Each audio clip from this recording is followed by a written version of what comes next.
Genre Wars started as a contest that Ron Newcomb thought of as a way for filmmakers to get together in teams and just do a project, just have fun putting a little short film together. And what he created was this little backdrop of the world of Combathan where different genres coexist. Different fun and different techniques of filmmaking. We were all trying to push ourselves, and usually that's in some type of fight sequence or battle sequence. And so what better way than to pit two different genre types, be it fantasy or mercenary, and clash those two things together and see what that would look like. Some of the chapters were very just battle focused, and one of the chapters I submitted, which was chapter 2, had some fighting in it, some battle with two genres of sci-fi and fantasy. But there was also this story developing, and there were these dialogue scenes that were kind of pushing this story forward.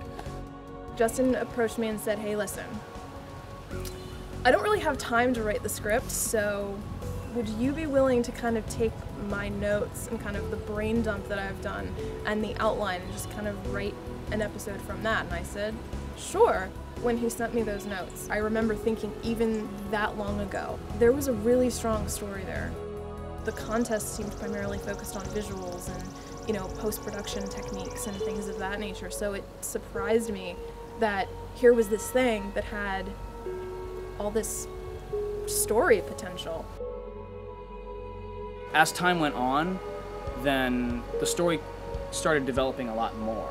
And now together what we're doing is we are taking the concept of Genre Wars and we've revamped it into a full web series.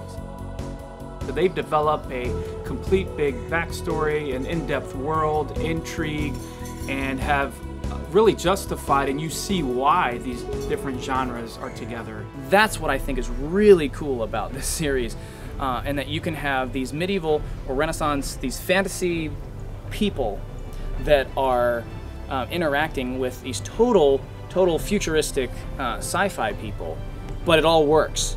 This is something kind of unprecedented. You've seen pirates versus ninjas before, you've seen sort of variations of that, but I don't think you've ever really seen them coexist in a way that actually is supported by the storyline without the different genres. You don't have the story. They lean on each other. But it all centers around some of these characters that were first developed in chapter 2. One being a mech character, Riemann, who gets captured by Phanasarians and meets a main Phanasarian named Ledgerin. The characters of Riemann and Cythera and Ledgerin. Those three guys are the big three. Those are kind of the building blocks that this series is based on. Just the concepts of certain characters coming together in this contest form kind of led to all these avenues to making this story as grand as it is and as in-depth as it is. A lot of different elements that are not necessarily period specific. We're dealing with these different genres, but there are very universal themes involved. You can be a fantasy lover, a sci-fi lover, or a lover of any other type of genre, and you'll get to see it in this series. So it's not only that you get to have really cool fight sequences, but you can also have these really unique interactions with different characters. And the character development in this series is phenomenal. It's like, come on, how can you have lasers and swords together? Well, you'll have to tune in and find out how they make it all work.